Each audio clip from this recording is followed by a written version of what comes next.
আমরা নাকি ১ টাকার ওষুধ ১০ টাকায় বিক্রি করি। আসেন একটা হিসাব দেখে আপনাদেরকে। এখানে যে দেখতেছেন এখানে ৮,০৬৯ টাকার মাল। আপনাদের বিশ্বাস হয়? হচ্ছে না। আপনাকে ক্যালকুলেশন করে দেখাই। এখানে ইনসেপ্টর আমি একটা প্রোডাক্ট নিয়েছি, এখানে দেখেন ৮,০৬৯ টাকা প্রোডাক্ট নিয়েছি। প্রথমে আমি একটাই মালের হিসাব করে আপনাদেরকে দেখাচ্ছি। এখানে দেন অ্যাসকুইল একটা সিরাপ নিয়েছি, আমি আগে মার্ক করে রেখেছি, এই জন্য একটু বুঝতে অসুবিধা হচ্ছে সম্ভবত। তারপর আমি জুম করে দেখাচ্ছি।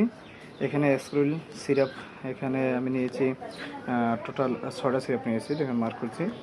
এক একটা সিরাপের দাম কোম্পানির রেট আছে এখানে ৫৯ টাকা ৯৭ পয়সা কিনা। এর পাশাপাশি আমার বেড দিতে হবে ১০ টাকা ৪৩ পয়সা ভ্যাট। অর্থাৎ টোটাল এই প্রোডাক্টটা কেনা পড়েছে পার পিস ৭০ টাকা ৪ পয়সা। ৭০ টাকা ৪ পয়সা দিয়ে আমি একটা সিরাপ কিনেছি। এই সিরাপটার বিক্রয় মূল্য আপনাদেরকে আমি দেখাবো। এখানে দেখেন এই সিরাপটার বিক্রয় মূল্য ৮০ টাকা।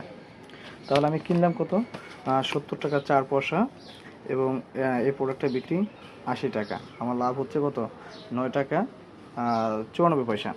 তো এক কথা বলা যায় এখানে আমরা ১০০ টাকার প্রোডাক্ট বিক্রি করলে ১২ টাকা আমাদের লাভ থাকে।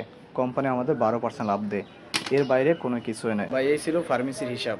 ফার্মেসির ব্যবসা ১ টাকার মাল ১০ টাকা লাভ তেমন না, অর্থাৎ ১০০ টাকার মালে ১২ টাকা লাভ।